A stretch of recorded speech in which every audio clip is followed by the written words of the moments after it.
दो बच्चों को छड़ी से मार पड़ रही थी। उनके रोने की आवाज मोनू ने सुनी, सोनी ने सुनी और सोनू ने भी सुनी। सोनी बोली, लगता है कोई बच्चों को बुरी तरह मार रहा है। सोनू पेड़ पर चढ़ गया और बोला, हाँ हाँ, दो बच्चों को उनकी माँ मार रही है छड़ी से। मोनू बोला, कितनी गंदी बात है, बच्चों को छड़ी से मारना। सोनी बोली, पता नहीं क्यों मार रही है। दूर से सड़क पर जाते नंदू ने कहा, अरे वे ऐसे ही बच्चे हैं जिन्हें पीटे बिना काम नहीं चलता। सोनू पेड़ से चिल्लाया, कैसे बच्चे हैं वो? नंदू बोला, बहुत खराब खराब काम करते हैं। एक बच्चा जिसका नाम भोलू था, वह भी अपनी झोपड़ी से निकलकर वहाँ आ गया और बोला, सच्ची मुच्ची बहुत दुखी करते हैं अपनी माँ को वे। नंदू ने कहा, अपनी माँ को ही क्या, वे तो सारे गांव को दुखी किए रहते हैं। यह बोलकर नंदू तो अपने घर चला गया। सोनू, मोनू और सोनी पिटते बच्चों के बारे में सोचते ही रह गए। कुछ दूर खड़े दो लोगों को उनकी बात सुनाई दी। उनमें से एक बोला, बच्चों, कल मेरे बैल की खली पर वे बच्चे गोबर डाल गए थे, इसलिए पिटे थे। दूसरा आदमी बोला, परसों मेरे घर में खीर पक रही थी और वे दोनों भाई आकर उसमें नींबू निचोड़ गए। 4 किलो दूध और चावल बर्बाद हो गए। पास ही के बगीचे में 2 स्त्रियां खड़ी थीं। उनमें से एक बोली, अरे ये पापी बच्चे मेरे बच्चों के बस्तों में आग लगाकर चले गए। सब किताबें, सब कॉपियां जलकर भस्म हो गई थीं।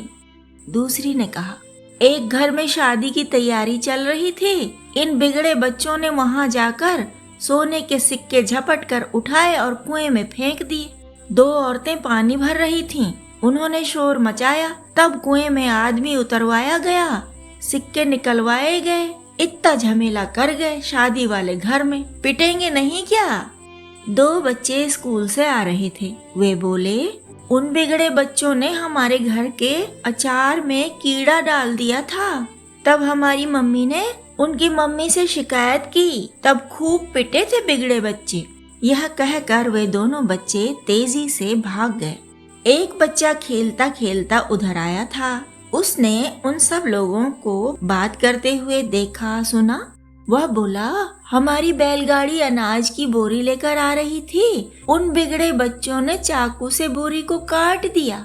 आधा अनाज वहीं गिर गया, बर्बाद हो गया। तब भी वे पिटे थे, खूब पिटे थे। भागते दौड़ते नाचते कूदते कुछ बच्चे उधर से जा रहे थे। उनमें से एक ने कहा, मेरी मम्मी बीमार थी, तब भी ये बिगड़े बच्चे हमारे घर में बहुत नुकसान करके जाते थे। घड़े फोड़ देते थे, चीजें छुपा देते थे। एक बच्चे ने कहा, मेरे पापा और मामा घूमने निकले एक दिन, तो इन दुष्ट बच्चों ने उनकी साफ सुथरी धोतियों पर कीचड़ फेंक दिया।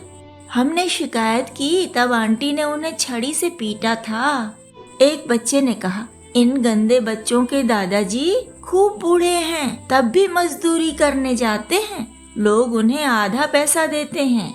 इनके बीमार पिता जगह जगह इनकी करतूतों के लिए माफी मांगते हैं। एक लड़की बोली, हमारे पड़ोस के आंटी अंकल में तो इनके कारण झगड़े होते थे रोज। आंटी कहती थी, अरे कहीं बच्चे रो रहे हैं, देखो जाकर मदद करो उन बच्चों की। अंकल कहते, रोने दो, वे पिटने ही लायक हैं, काम ही ऐसे करते हैं, सारे गांव की नाक में दम करके रखा है। गंदे बच्चे अपने माँ बाप की हालत भी नहीं देखते। एक बच्चे को काफी पुरानी घटना याद आई। उसने कहा, मछली वाली बूढ़ी आंटी की रोज मछलियाँ छीनकर इधर उधर फेंक दिया करते थे वे। बूढ़ी आंटी बेचारी इनसे डरी हुई रहती थी हमेशा। अब तो वे आंटी बहुत बीमार रहती हैं, कुछ काम भी नहीं कर सकती, तब भी बिगड़े बच्चे उन्हें तंग करते हैं। सोनू, मोनू, सोनी सारी बातें सुनकर मान गए कि सचमुच वे बहुत गंदे बच्चे हैं जो सबको दुखी करते रहते हैं। फिर तो सोनू, मोनू, सोनी पिटने की आवाज सुनकर कभी भी नहीं कहते कि बेचारे बच्चे पिट रहे हैं, बल्कि मोनू कहता, बेचारी आंटी क्या करें पीटने के अलावा। सोनू कहता, ऐसे दुष्ट बच्चे और कोई नहीं गांव में जो अपने घर के लोगों को ऐसे सताते हों, दुखी करते हों। सोनी कहती, बताओ, सारे काम छोड़कर लोग इनके बिगाड़े काम ही सुधारते रह जाएंगे। लोगों के काम कैसे होंगे? क्या लोग अनाज की जगह हवा खाएंगे? मोनू कहता, हाँ, बैलों को खली की जगह गोबर खाना होगा क्या? हर तरफ बर्बादी करने वाले ऐसे बच्चों को तो जेल में होना चाहिए, जेल में।